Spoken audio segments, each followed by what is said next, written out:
This is my audience.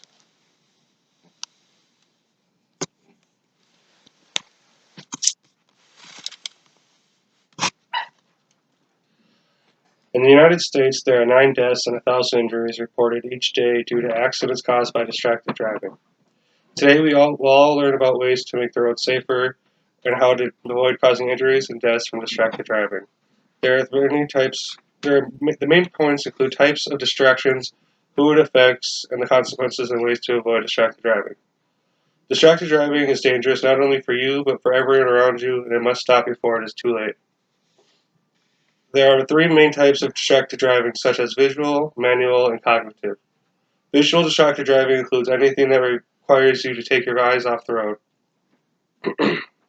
There are many examples of visual distracted driving, such as texting and using a navigational system. Manual distracted driving is any time you take your hands off the wheel that doesn't involve driving. For example, eating, grooming, texting, or taking a call. Cognitive distracted driving is when your mind wanders while driving. This can be caused by mental disorders such as ADHD and depression.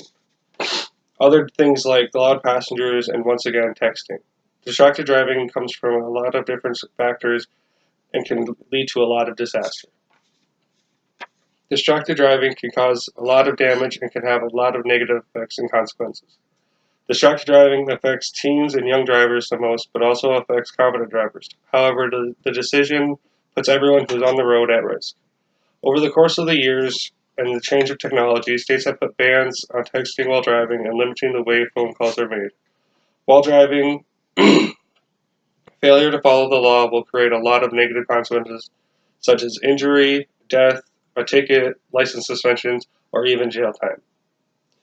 Distracted driving is a major cause of all vehicle accidents, but there are ways that we can help ourselves and those around us to be safe.